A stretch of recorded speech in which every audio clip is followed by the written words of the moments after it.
Guys, this unit is all about the electron, and we are going to start by looking at where an electron exists in an atom. So if you will look at this image that you see on your paper, you might recall that we talked a little bit about this in Unit 1. There is the dense nucleus in the middle. It's neutrons and protons, and that's where all of the mass of the atom exists. And then around that dense nucleus, we have what is known as the electron cloud. So that is the area that we are going to be examining closely.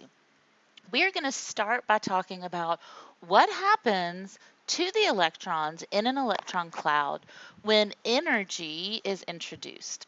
Energy can come in lots of forms. It can be heat energy, electrical, radiant, meaning from the sun, chemical energy, or nuclear. But when that energy enters into the electron cloud, it makes a difference. Energy cannot be destroyed, and so that energy is going to go somewhere. And basically what's going to happen is it's going to be captured by an electron. That's an electron, that dot right there.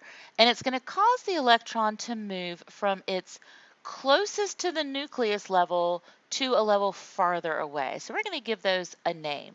This electron, when it exists in the level closest to the nucleus that it can get, it may not be level 1.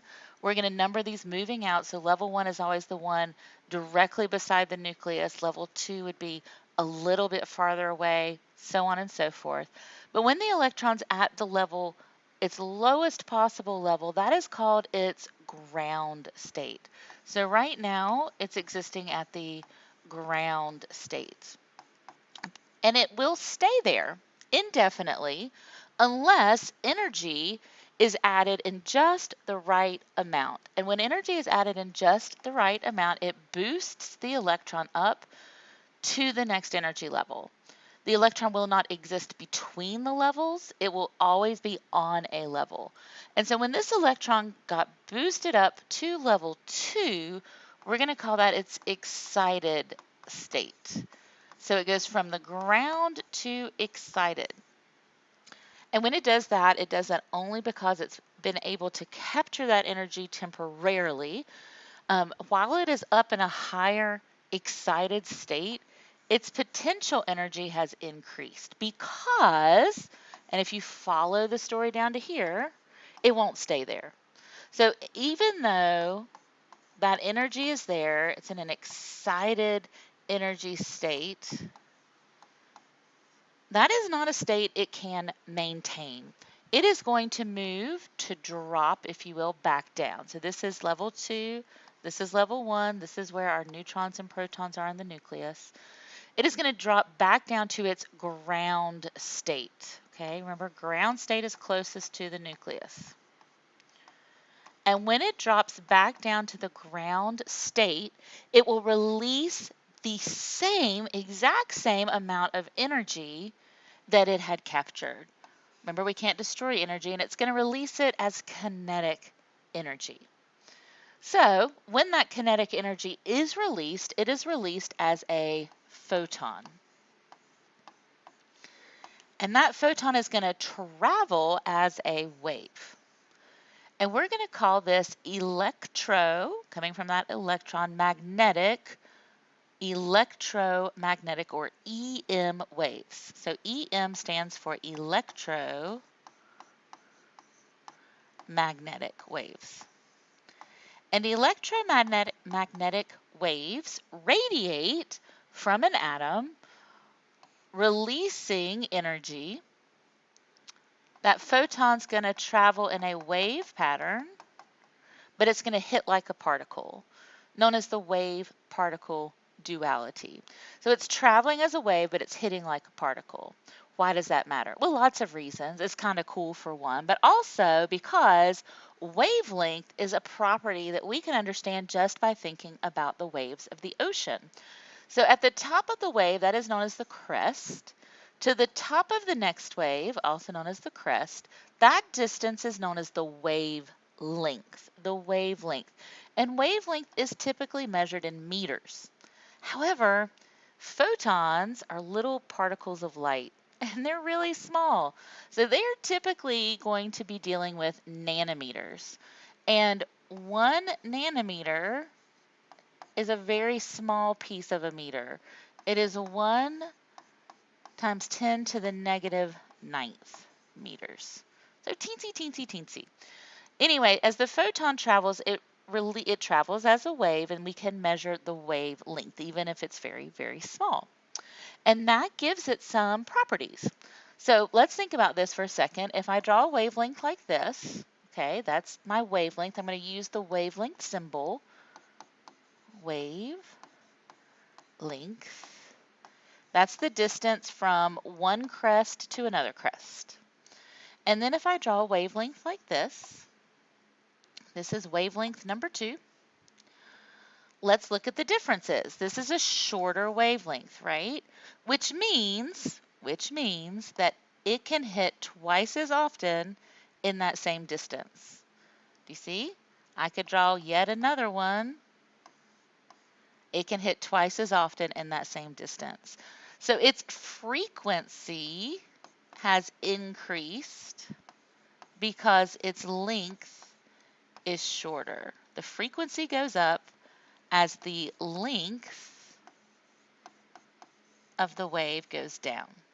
So here's my top wavelength. This one is half the length, and its frequency would go up. And because it's hitting more often, it's just like short, choppy waves in the ocean, the energy of that wave is increasing. So here's the photon traveling.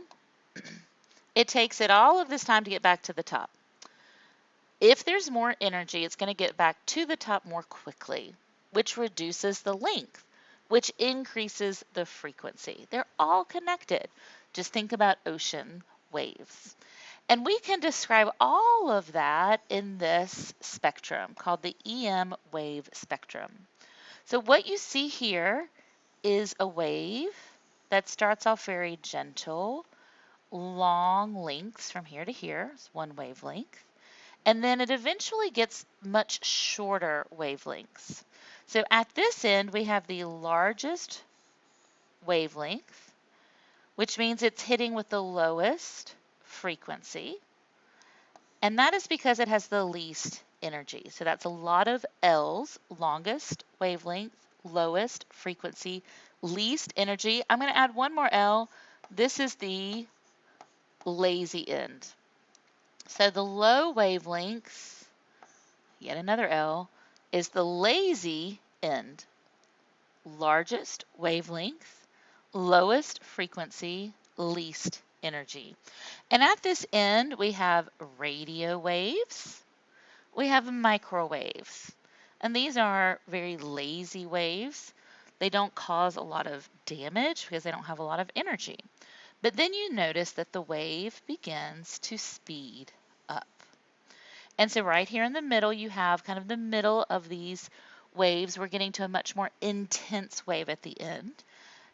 You have a small little narrow margin known as the visible light spectrum. And that small margin is super important because it's the only wavelength our eyes as humans can detect. And you may have learned about it when you were a kid, Roy G. Biv. Roy G. Biv. The R is going to be down here at the low lazy end of visible. The violet is closer to this intense wave area. Just think violet is violent. And that might help you to remember it's the more intense end. And then we get into UV, X-ray, gamma rays, super intense waves. They have the shortest wavelengths, so they are hitting with the highest frequency and the most energy. Now, if you will continue and look at the next page, we're going to take a short tour of the